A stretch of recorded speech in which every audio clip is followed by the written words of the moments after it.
एक यूरिनल नहीं है। ग्रीन बेल्ट को विकसित करने में 14 करोड़ रुपए का सरकारी खर्च आया है कि इतने दूर के एरिया में एक यूरिनल नहीं है।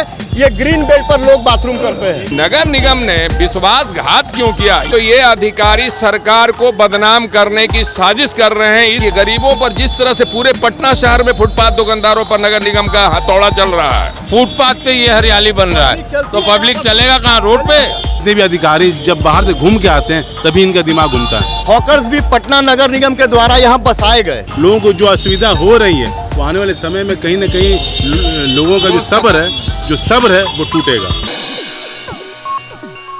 आप हैं बिहार संवाददाता के साथ और मैं हूं मनोज चतुर्वेदी। अच्छा कौशल जी, आपने बात की ग्रीन बेल्ट, कैमरे की नज़र में तो कहीं क्या इस, मैं जरा सा अपने कैमरामैन उनसे दीप से कहूँगा जरा दिखाइए, अब इससे क्या ऑक्सीजन मिलेगा? आप देख सकते हैं, ये देख लीजिए, ये ग्रीन बेल्ट है, इससे क्या ऑक्सीजन मिलेगा? और यहाँ तक ये है कि जो पौधे अभी लगाए गए हैं उन पे धूल अब जमना शुरू हो गया है, लोगों ने कचरा फेंकना शुरू कर दिया है। तो ये ग्रीन बेल्ट बनाकर पैसे का किस तरीके से बंदरबाट हो रहा है ये भी हम आपको दिखा रहे हैं। और जहाँ तक हमारे सूत्र बता रहे हैं कि करीब 14 करोड़ के ये पौधे लगाए गए हैं 3-4 पायों के बीच में। क्या इसकी कुछ जानकारी है कौशल जी आपको? बिल्कुल, समाचार पत्रों के माध्यम से जानकारी मिली कि इस ग्रीन बेल्ट को विकसित करने में 14 करोड़ रुपए का सरकारी खर्च आया है, परंतु कैसे आया है वो तो हम लोग को भी नहीं समझ में आ रहा है। और ग्रीन बेल्ट पटना जंक्शन के इस व्यस्तम इलाके में यहाँ पर लोग आते हैं अपनी रोजी रोटी चलाने के लिए, व्यावसायिक हैं, हॉकर्स हैं। हॉकर्स भी पटना नगर निगम के द्वारा यहाँ बसाए गए। कोई ऐसा नहीं है कि वो अपने घर से उठ के आए, पटना नगर निगम ने उनको हॉकर पास बनाया, हॉकर पास बना के दिया है, जो कि यहाँ पर बैठ करके व्यवसाय करते हैं। कोई भी व्यक्ति व्यवसाय करता है और वो 100 रुपये कमाता है तो उस पर उसका 100 रुपये का हक नहीं होता। कौशल जी, यहाँ आपको रोकना चाहेंगे, ठीक है, सबको रोजी रोटी मिलनी चाहिए, हॉकर को भी पास मिलता है, अपना व्यवसाय करते हैं, ठीक है, लेकिन जब आप शाम के समय तमाम एक जनता जब अपने गाड़ियों से रास्ते से गुजरती है तो हॉकर भी, अभी की मैं बात नहीं कर रहा हूँ, पहले रोड के आधे तक आ जाते थे, अभी तो आप लोग शायद कमेटी के लोग और प्रशासन मिलके कि वो रास्ता क्लियर कुछ रहता है। तो गलतियाँ आपके कुछ हॉकर समाज में भी तो हैं। देखिए सर, गलतियां हॉकर समाज की बोली जाए ऐसी बात नहीं है। हॉकर समाज जो भी है ठीक है, हम मानते हैं आपका बात की बिल्कुल सही है कि वो रोड पर आ जाते हैं, लेकिन परिचालन व्यवस्था आप हर जगह रोड को घेर देंगे तो ही परिचालन व्यवस्था ठीक नहीं होगी ना। आप अगर यहाँ पर 4 पुलिसकर्मी उसको व्यवस्थित करने के लिए जो आज किया जा रहा है वो पहले हो जाता तो इतने की आवश्यकता ही नहीं पड़ती। सबका कार्यक्रम अच्छे से चलता है, इनका भी रोजी रोटी सही से चलता, परिचालन व्यवस्था भी सही रहती। अगर 4 पुलिसकर्मी आप आज के डेट में भी यहाँ डिप्यूट कर देते हैं, 2015 के पहले ये समस्या नहीं थी, क्योंकि पटना कोतवाली का एक चेक पोस्ट यहाँ हुआ करता था जो हमेशा यहाँ पर व्यवस्था को सुचारू रखने के लिए, ट्रैफिक को सुचारू रखने के लिए तत्पर रहता था।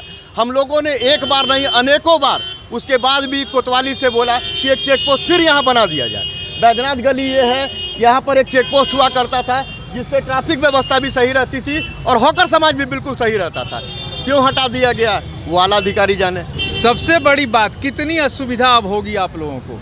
जो मान लीजिए कि जब ये पूरा घिर जाएगा तो वहाँ से कोई चलेगा तो उसको इतना घिर के आपके दुकान के सामने आएगा। लोगों के पास समय नहीं है, लोग कहेंगे भाई न्यू मार्केट में अब क्यों जाना, इतना घूमना पड़ता है, गाड़ी लगाने की जगह नहीं है, बड़ा भीड़ का इलाका है, कैसे रोजी रोटी चलेगी? देखिए, ये जो जगह है, ये पटना जंक्शन का जो इलाका है, ये आज कोई नया नहीं है। ये सैकड़ों साल से अंग्रेज़ों ने यहाँ, अंग्रेज़ के ज़माने से ये मार्केट बना है। गालिबन हम लोग जो है समझते हैं कि 1937 में ये शायद जो है से मार्केट जो है से मतलब बना है, और ये बड़ा विशाल मार्केट है। और ये इस मार्केट में हर चीज़ सस्ता मिलता है और हर एक चीज़ मिलता है, यानी कोई ऐसा चीज़ नहीं है जो इस मार्केट में नहीं मिलता है, और सब चीज़ सस्ता मिलता है। लेकिन ये जो हम ये कहते हैं कि शहर को खूबसूरत भी बनाना है, साफ़ सुथरा भी रखना है, और उसमें हम मदद भी कर रहे हैं, नगर निगम का मदद भी कर रहे हैं, लेकिन नगर निगम ने विश्वासघात क्यों किया, ये हमारा मेन सवाल है। जब यहाँ के दुकानदार यूनियन से, हॉकर्स यूनियन से ये बात तय हुआ कि हम हरियाली भी बनाएंगे और पार्किंग भी देंगे, रास्ता भी देंगे, फिर सारे जगह को बंद कर दिया गया और उसके बाद जो है मतलब रात में समय में क्यों काम होता है। मार्केट के लोगों से मशवरा तो किया गया, लेकिन उनके काम करने का जो है तरीका जो है वो बहुत गलत है।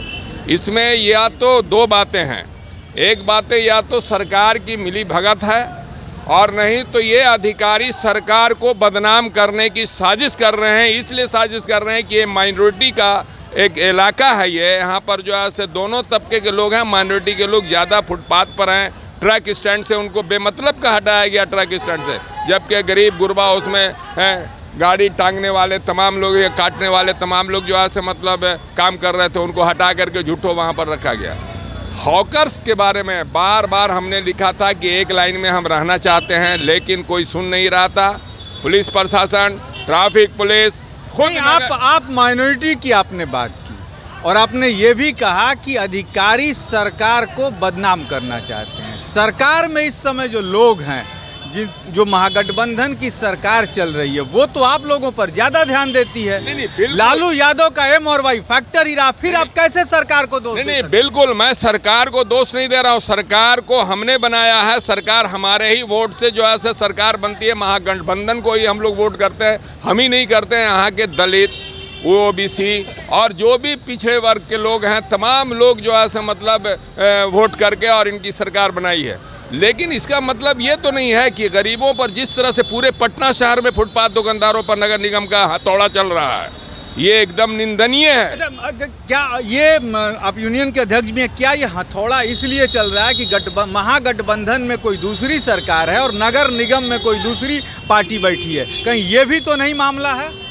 नहीं, ऐसा मामला तो हो सकता है, लेकिन जो है जो मेयर से भी मैंने मुलाकात, जब यहाँ से अतिक्रमण हटाओ अभियान के तहत जो है फुटपाथ दुकानदारों को हटाया जा रहा था, तो मैं मेयर मोहतरमा से भी मिला था। मेयर मोहतरमा ने थोड़ा आंशिक रूप से हमको मदद करने का जो है आश्वासन दिया था। ये पूरी की पूरी ये कोई ऐसे एक अधिकारी हैं जो अब चीफ सेक्रेटरी कहलाते हैं, क्या कहलाते हैं हम नहीं जानते, जो बिहार सरकार के अंदर में सबसे बड़े अधिकारी हैं। उन्होंने कहा है कि आमिर सुबहानी नहीं, आमिर सुबहानी नहीं, आमिर कौन है कौशल जी? वो एडिशनल चीफ सेक्रेटरी के कहने पे ही ये सब काम होता है। एडिशनल चीफ सेक्रेटरी बिहार सरकार के हैं अमरीश चावला। अमरीश चावला क्या करते हैं वो? अवनीश चावला क्या करते हैं? उनके डायरेक्शन पे ही ये चलते हैं नगर निगम वाले लोग। अवनीश चावला के डायरेक्शन पे चलते हैं? जी जी। तो क्या अवनीश चावला बदनाम कर रहे हैं सरकार को? ये मैं कैसे बताऊं? उनका ब्रेन चाइल्ड है ये सारा चीज़, ये मैं बता सकता हूँ। कौशल जी क्या कहना चाहेंगे? अवनीश चावला की कहना चाहेंगे ये कि देखिए, कोई भी चीज़ जब आप ज़मीनी स्तर पर आते हैं, कोई भी विकास का कार्य, हमारे देश के प्रधानमंत्री का कहना है, श्री माननीय नरेंद्र मोदी जी का, कि विकास समाज का जो है कि नहीं, क्या बोलते हैं कि मूल ये है। परंतु आप विकास को करने में आप अपने विरासत को बचा के विकास करना है। ऐसा नहीं है कि आप अपने विरासत को लुटा करके विकास करेंगे। अच्छा, अंत में सुनिए हमारे घर को खूबसूरत बनाने के लिए हमारे घर में बुजुर्ग माता पिता भी है, तो क्या हम उनको रोड पे निकाल दें? तभी घर का विकास होगा, घर सुंदर लगेगा।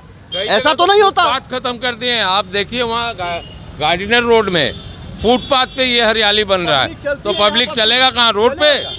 गार्डिनर रोड में फुटपाथ खत्म कर दिया गया है, ये आपका एजी बिहार वाले रोड पे। तो आप वहाँ पर फिर एजी बिहार इधर है, सर्किट हाउस उधर है, फुटपाथ बना हुआ, फुटपाथ को गार्डन बना रहे। इनकी प्लानिंग ही गड़बड़ है। क्या प्लानिंग है ये समझ में नहीं आता। जो एडिशनल चीफ सेक्रेटरी चावला साहब वो विदेशों में घूम के आते हैं, वहाँ की स्थिति यथा स्थिति को देखते हैं, यहाँ आके वो अपने बेसिक प्रॉब्लम को समझ नहीं पाते। यहाँ की लोगों का, यहाँ जोग्राफियल है, यहाँ क्या प्रॉब्लम है, यहाँ यातायात की इतनी समस्या हो। आपको कैसे पता कि चावला जी विदेशों से घूम के आते हैं?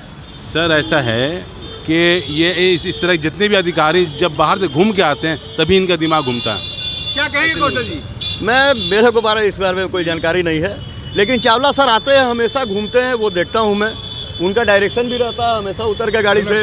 देखिए, अब यहाँ मस्जिद कमेटी के भी अध्यक्ष हैं, खजांची भी हैं। से भी पता चला है कि चावला सर ही के क्या बोलते हैं गाइडेंस पर ये काम हो रहा है। पूरे पटना में ये बिहार सरकार के जो सेक्रेटरी हैं मिस्टर चावला, उन्हीं के एडिशनल चीफ सेक्रेटरी के देखरेख में ये काम चल रहा है और लोग ये भी शिकायत कर रहे हैं कि वो विदेशों से घूम के आते हैं, वहाँ जैसा देखते हैं उस तरीके का यहाँ करना चाहते हैं पटना में। लेकिन वास्तव में ये भी सच्चाई है कि विदेशों का ज्योग्राफिकल जो परिस्थिति है और पटना के ज्योग्राफिकल परिस्थिति में ज़मीन आसमान का अंतर है। पटना को यदि अच्छे से बसाना है तो स्टेशन और अगल बगल कोई खाली ज़मीन नहीं है जिससे कि पटना का सौंदर्यीकरण हो सके। जो है उसी में सबको रोजी रोटी कमानी है। सबसे बड़ी बात यहाँ पे ये है कि दोनों समुदाय के लोग हैं। आप देख रहे हैं यहाँ मस्जिद भी है, मंदिर भी है। मस्जिद में जुम्मे की नमाज में बड़े तादाद में नमाजी जुड़ते हैं, मंदिर में रोज़ पूजा होती है, लेकिन फिर भी मंदिर में भी मंगलवार और शनिवार को असंख्यक भीड़ होती है। आप जमीनी स्तर पर आकर के देखें कि क्या लोगों को समस्या हो रही है। लोगों का गाड़ी तो लगाना छोड़ दीजिए, लोग पैदल भी जाने में आज काबिल नहीं है। मंदिर का जो शनिवार और मंगलवार के दिन यहाँ से आगे तक मीठापुर गुमटी तक लाइन रहता है। आप एक बार वस्तु स्थिति को समझने के लिए यहाँ आइए जमीनी स्तर पर, तब आपको समझ में आएगी कि लोग कितना समस्या झेल रहे हैं यहाँ पर। और फिर भी देखिए, आप स्मार्ट सिटी के पैसे का इस तरह से पब्लिक को आप स्मार्ट कीजिए ना, आप कोटेशन लगाइए, पब्लिक स्मार्ट होगा। आप पब्लिक को स्मार्ट करेंगे नहीं और स्मार्ट सिटी को बना देंगे तो उसका फिर मेंटेनेंस करना आपके लिए बहुत मुश्किल होगा। फुटपाथ खत्म कर दे, ये बेसिक नीड है फुटपाथ। रोड पर लोग चलेगा, फुटपाथ किस लिए बनता है? चलिए, बहुत बड़ी बातें जो भी अध्यक्ष मस्जिद कमेटी के हैं, मार्केट समिति के लोगों ने कहा कि पब्लिक को स्मार्ट करना होगा। पब्लिक के स्मार्ट का आपने यहाँ पर ग्रीन बेल्ट का विकास किया, इतना बड़ा एरिया है, इतने लोगों का यहाँ आवागमन है, एक यूरिनल नहीं है। कमिश्नर साहब से हम लोगों ने कम से कम 20 बार गुहार लगाया। उन्होंने कहा कि 5 स्टार यूरिनल बनाएंगे, ये मेरा फर्स्ट प्रॉम्प्ट है। लेकिन सर 5 स्टार यूरिनल कहीं नज़र नहीं आ रहा है। लोग मतलब कि ये है कि इतने दूर के एरिया में एक यूरिनल नहीं है।